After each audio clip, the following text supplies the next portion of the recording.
అలాగే అక్క అని గంగిరెద్దులా తలూపితే కాదు. ఈ రోజు నుండి చైత్ర నీకెంతో ఈ ఇంటి వెలుగైన నా పార్వతిని అంతకంటే ఎక్కువగా చూసుకోవాలి. కాదు కూడదు అని ఎవరైనా నా మాట మీరితే నిర్దాక్షిణ్యంగా వాళ్ళు గెంటివేయబడతారు. ఇదే ఈ అఖిలాండేశ్వరి మాట. నా మాటని ఏ చోటైనా తప్పుగా చర్చించడం జరిగిందో ఆ చోటే పాతరేస్తాను. చైత్ర, గ్రాని, గతంలో జరిగినవి మంచా చెడా, తప్పా రైటా అని నిన్ను సంజాయిషి అడగడం లేదు. సర్దుకునే అవకాశం, సరిదిద్దుకునే సమయం నీకొచ్చింది. ఈ రోజు నుంచి సౌందర్యం మా అక్కలా చూసుకుంటాను గ్రాని. విజయ్, అమ్మగారు, సౌందర్యం లోపలికి తీసుకెళ్ళు. అలాగే అమ్మగారు. పార్వతి గది చూపించు. వెళ్ళమ్మా. రండమ్మా. నువ్వు ఆగు విజయ్.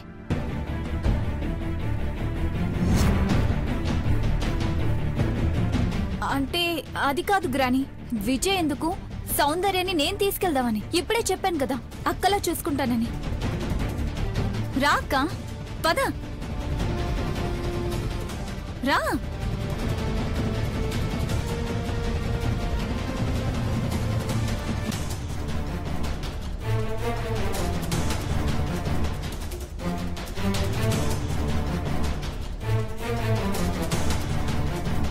అమ్మగారు, మీతో కొంచెం ముందు భోజనం చెయ్యండి, తర్వాత తీరిగ్గా మాట్లాడుకుందాం. వెళ్ళి కాసేపు రెస్ట్ తీసుకోండి. వీళ్ళని నేను తీసుకెళ్తానక్క. పదండి గణేష్, పదండి పదండి.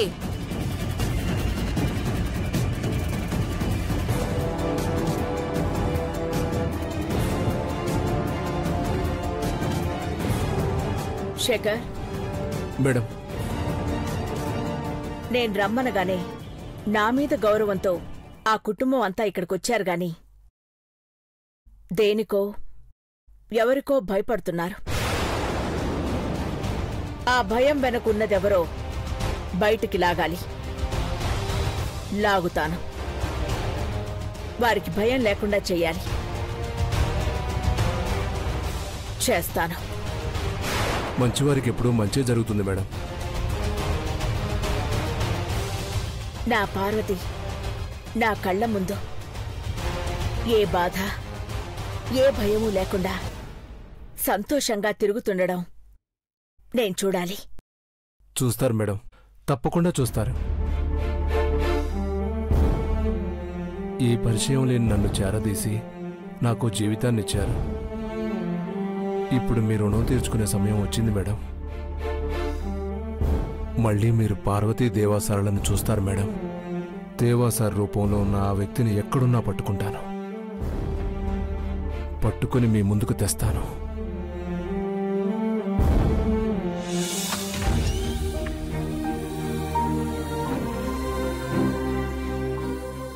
ఇదేనా మా దేవమావయ్య గది, మా అత్త ప్రేమ మందిరం?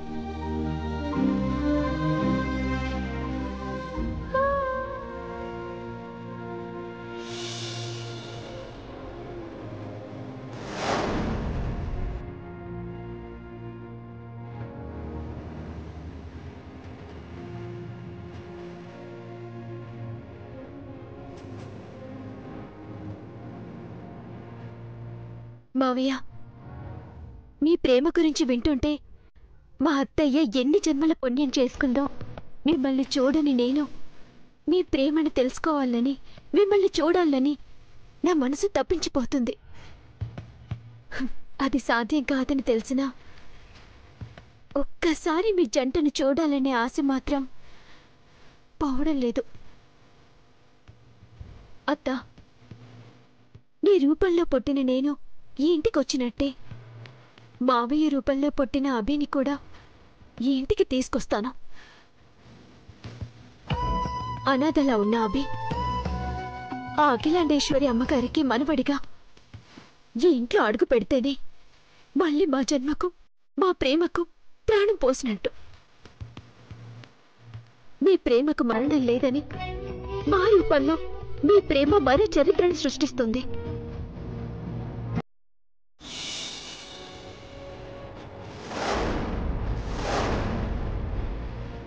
మీది ఎంతో పవిత్రమైన ప్రేమ. అందుకే మీరు చనిపోయి 25 ఏళ్లైనా మీ ప్రేమ జ్ఞాపకాలు చిక్కు చెదరలేదు.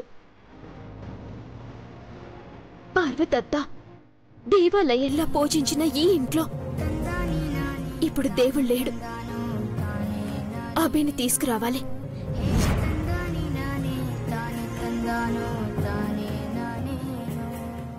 ఏంది భవాని బామ్మ ఇట్లొచ్చును? ఏంది బామ్మ కోపం వస్తుందా? ఈ జన్మలో నన్ను ఈ ఇంట్లోకి రానివ్వనని పందెం కాసినవుగా. ఏమైంది? హే, ఏంటో బాగుతున్నావు? ఆగు చైత్ర, నువ్వాగు. నువ్వుండు భవాని. కింద గ్రాని ఏదో అందని ఇక్కడిది రెచ్చిపోతుంది. దీన్ని ఏం చెయ్యలేవు చైత్ర. అఖిలాండేశ్వరి మేడం చెప్పింది విన్నావుగా.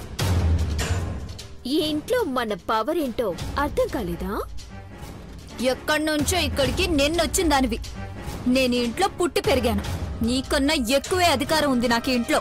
నువ్విక్కడే పుట్టుండొచ్చు, కానీ 25 ఏళ్లుగా నా కోసం వెతుకుతూ ఎదురు చూస్తున్న అఖిలాండేశ్వరి మేడం గారు నాకు విలువ ఎక్కువిస్తారు. నువ్వు ఇంట్లో ఎన్నాళ్ళుంటావో నేను చూస్తానే. 4 రోజుల్లో గ్రానీయే నీ మెడపట్టి బయటికి తోసేలా చేస్తాను. పిచ్చి ఛాలెంజ్లు చెయ్యక చైత్ర. ఈ ఇంట్లోనే కాదు, ఈ ఊరు నుంచే ఇళ్ళగొట్టాలని చూసిండ్రు. కానీ ఏమైంది? మీరొకటి తలిస్తే ఆ దేవుడొకటి చేయించిండు. ఇంట్లోకి తీసుకొచ్చామని ఎగిరి పడుకో, బోర్లా పడతావు. నువ్వు పడుకొని లేచే లోపే నిన్ను రోడ్డు మీదకి తోస్తాను. ఈ చైత్రతో పెట్టుకోకు. నేను అదే చెప్తున్నాడు చైత్ర. నాతో పెట్టుకోకు. పెట్టుకుంటే దీంతో ఎందుకు పోటీ పడ్డాంరా దేవుడా అని అలమటిస్తూ ఏడుస్తావు. ఏడ్చావులే. నువ్వు నన్ను ఏడిపించడమా? ఈ చైత్రాన్ని టచ్ చెయ్యాలంటే నువ్వు మరో 10 జన్మలెత్తాల్సిందే. అవసరం లేదు చైత్ర. ఈ రోజు నుంచి మీరు చేసే ప్రతి పనిని మేడంకి తెలిసేలా చేస్తారు. మేడం తప్పుల్ని ఏమాత్రం సహించదు. దానికి ఆవిడ ఏం శిక్షలు వేస్తుందో నాకన్నా మీకే బాగా తెలుసనుకుంటాను. వద్దు చైత్ర, పద ఇక్కడి నుంచి. బామా, ఏమైంది? భయపడుతున్నావా? ఏయ్, నేను నీకు బామ్మనేంటే? మరి కింద నోరే ఎత్తలేదు, ఇక్కడ ఎగిరెగిరి పడుతున్నావు. మేడం అంటే అంత భయమెందుకు భవానీ బామ్మ? భయం కాదే, అక్క మీదున్న గౌరవంతో ఎదురు మాట్లాడినా. ఓహో, మరి నాకెందుకు వేరేలా అనిపిస్తుంది? ఏమనిపిస్తుందే? ఆ నువ్వు చేసే తప్పులు తెలిస్తే మేడం ఇంటి నుండి గెంటేస్తుందని భయపడుతూ నటిస్తున్నావనిపిస్తుంది. ఈ చీపురు గంగా భవాని అంటే నీకు తెలీదే. అందుకే నీ నోటికి వెటకారం ఎక్కువైంది. వెళ్ళి మీ గనీనడుగు, నా గురించి బాగా చెప్తాడు. అప్పుడైనా ఒళ్ళు నోరు దగ్గర పెట్టుకుంటావు. నీ గురించి తెలుసుకోనీకి మా అయ్యేందుకు? మేడంని పిలుస్తా. మీ అక్క కదా, బాగా చెప్తారు. Akhilandeshwari madam, Akhilandeshwari madam. ఏయ్, పదవే చైత్ర, దీని టైం నడుస్తుంది ఇప్పుడు. పద. బామ్మా, ఓ మంచి కాఫీ పంపించు. తల నొప్పిగా ఉంది, స్ట్రాంగ్ గా ఉండాలి. కాఫీ కాదే, కాఫీలు పంపిస్తాను. వాడితో తల స్నానం చెయ్యి, తలనొప్పి తొందరగా తగ్గిపోతుంది. పదవే.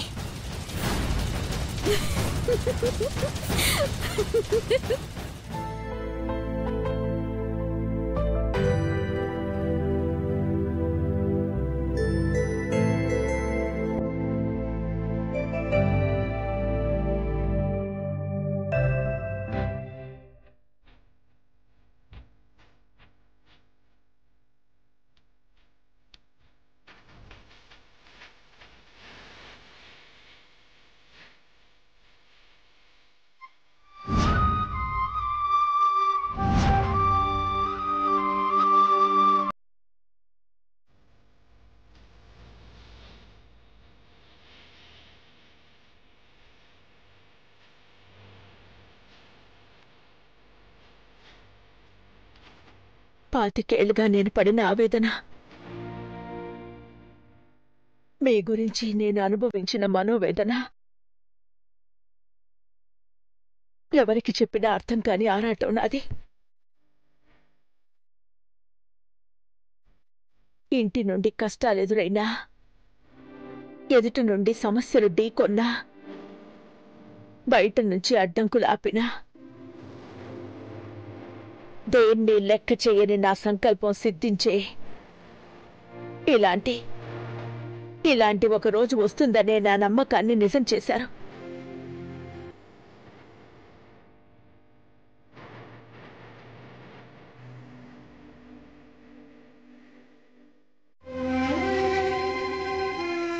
అమ్మగారు,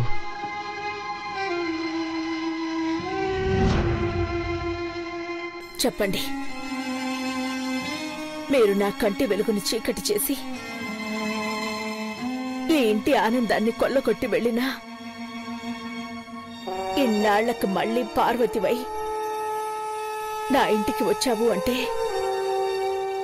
తప్పకుండా పెదబాబు ఎక్కడో ఉండే ఉంటాడు.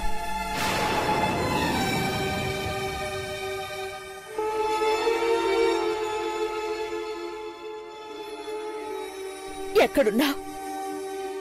ఏం చేస్తున్నావు పెదబాబు?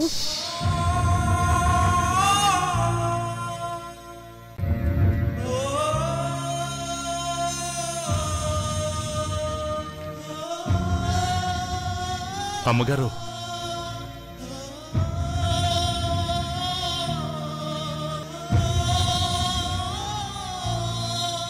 గని, నా నుండి వాళ్ళు దూరం అయ్యాక నా మనసు బాలేనప్పుడు ప్రశాంతత కోసం ఇక్కడి నుంచునేదాన్ని. ఇక్కడి నుంచోవలసిన అవసరం లేదు. ఎందుకంటే నువ్వు నా పార్వతిని తీసుకొచ్చావు.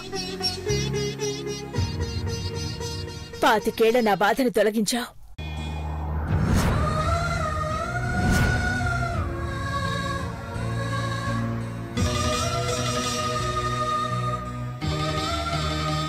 అమ్మగారు, చెప్పుగాని. అమ్మగారు, అనాథాశ్రమం దగ్గర మీరు నడి రోడ్డు మీద నడుస్తానన్నా వద్దని వారించే ధైర్యం చేయలేకపోయాను. ఇంటికొచ్చాక కింద అందరి ముందు మీకు ఎదురు చెప్పే సాహసం చెయ్యలేక తల వంచుకుని లోపలికొచ్చానమ్మా. ఇప్పుడేమైంది గని? మమ్మల్ని చేర్చాల్సిన చోటుకే చేరుస్తారన్న నమ్మకంతో వచ్చామమ్మా. కానీ ఏమైంది గని? చెప్పు. భయంతో ఏ బంధానికైతే దగ్గరవ్వకూడదని ఇన్నాళ్ళు దాక్కున్నానో ఇప్పుడు దానికే దగ్గరవుతున్నానని భయమవుతుందమ్మా.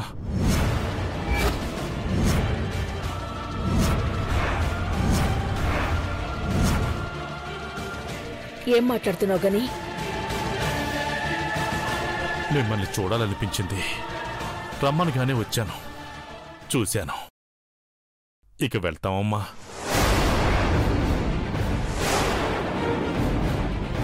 గని, నువ్వేనా ఇలా మాట్లాడేది?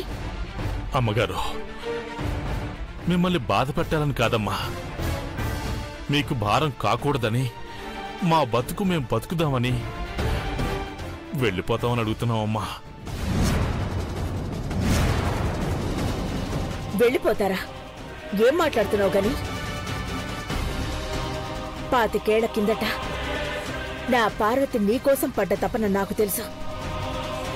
నేను గొప్పవాణ్ణి చేయాలని పార్వతి ఎంత కష్టపడిందో మర్చిపోయావా? నేను వీళ్ల వెతుకులాటలో పడి నీ గురించి పట్టించుకోవడం మర్చిపోయాను. ఇప్పుడు నీ గురించి ఆలోచిద్దామనుకుంటే వెళ్ళిపోతానంటున్నా. అది కాదమ్మగారు. నా పార్వతి మళ్ళీ నీ ఇంట్లో పుట్టి నా కోసం వస్తుందని గుర్తించలేకపోయాను. ఇన్నాళ్లకు వచ్చిన నా పార్వతిని తీసుకుని వెళ్ళిపోతావా? మిమ్మల్ని ఎదిరించి బయటికి వెళ్ళలేమని ఇన్నాళ్లుగా ఈ ఇంటికి రాలేదమ్మగారు. మీ కాళ్ళు పట్టుకుంటాను, దయచేసి మమ్మల్ని వెళ్ళని. ఇంకెప్పుడు ఆ మాట మాట్లాడుకో. నా నుండి పార్వతిని తీసుకువెళ్తాను అనే మాట బయటకి రానివ్వకు. దయచేసి వెళ్ళనీయండమ్మా.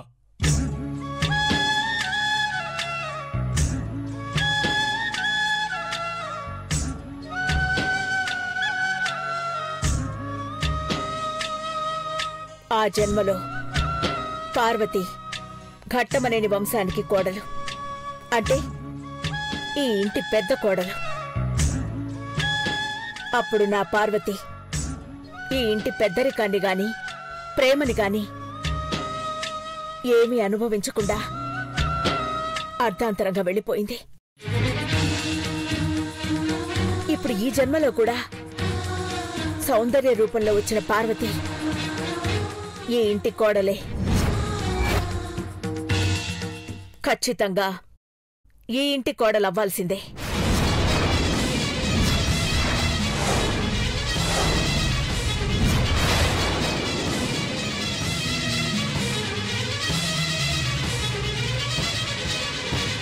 అక్క, భవానీ, నువ్వు చెప్పాక నీ మాటకి తిరుగుంటుందా అక్క? నువ్వన్నట్టే చేద్దాం.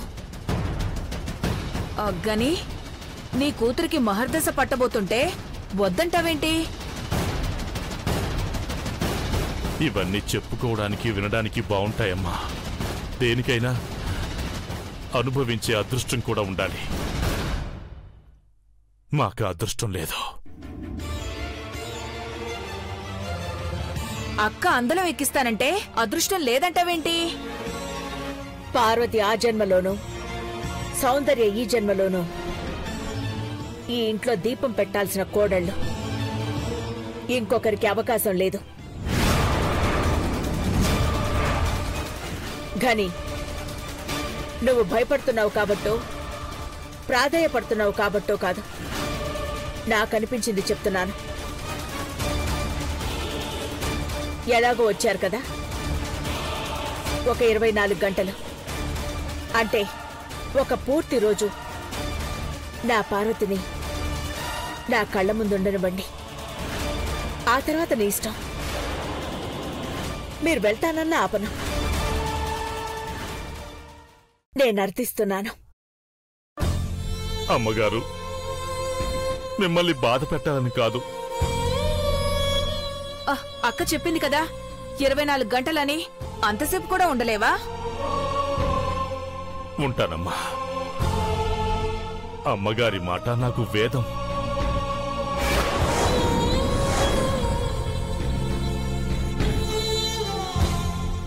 గని, ఒక్క మాట. పార్వతి అంటే నాకు ప్రాణం. పార్వతి గడప దాటి వెళ్ళిపోవడం అంటే నా గుండె ఆగిపోవడమే. అమ్మగారు, వెళ్ళండి.